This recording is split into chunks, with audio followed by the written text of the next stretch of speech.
Bir bala ата-анасына не қарыз және ата-ана сол балаға көбінесе айтылып жатады ғой, жақсы ат қою керек, жақсы білім беру керек, анасын жақсы таңдау керек деген сияқты.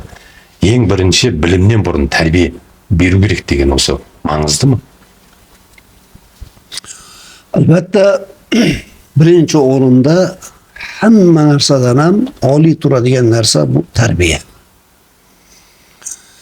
Endi biz bolalarimizga qanaqa tarbiya berishligimiz kerak? Bolalarimizga tarbiya berishlikda avvalo tarbiya degan so'zni o'zi Robbdan olingan. Ya'ni Alloh subhanahu va taoloning Robb degan ismi bor. Tarbiya qilguvchi degan. Tarbiya birinchi o'rinda din tarafdan boshlanadi.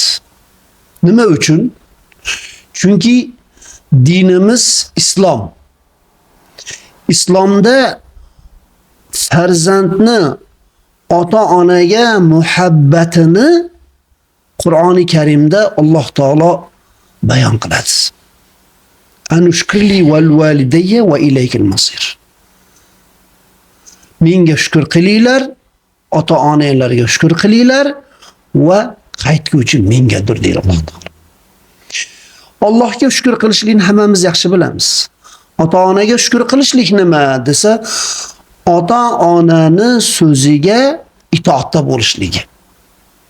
Chunki har bir ota-ona farzandiga yomonlikni ravo ko'rmaydi.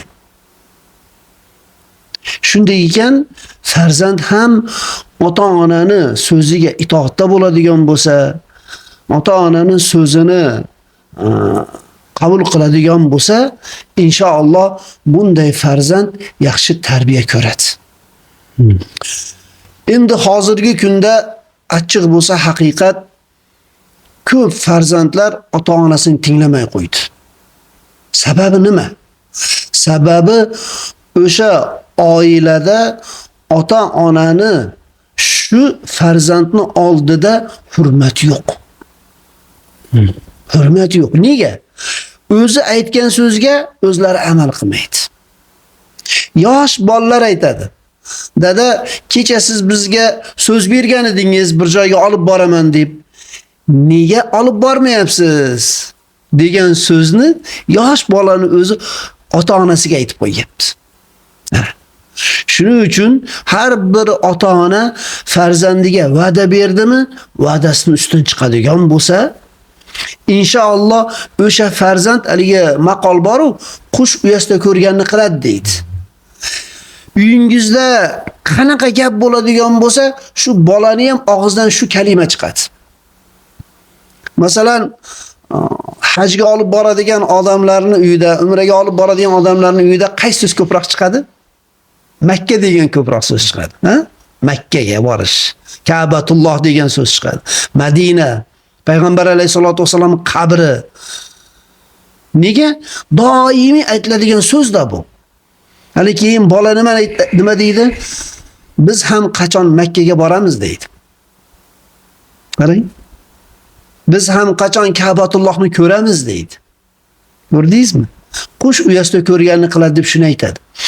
Endi ming afsuslar bo'lsinki, o'sha xonadonda har turli yomon so'zlar chiqadigan bo'lsa-chi ota-onaning og'zidan. Shu bola ham shuni o'rganadi-da. Ana keyin ko'chaga chiqadidagin bolalar bilan urushgan vaqtda og'zi buzuq so'zlarni gapiradi. Shuning uchun ota-ona farzandiga chiroyli tarbiya berishligi ota-onaning bo'yindagi farz ham qarz bo'lgan amal hisoblanadi.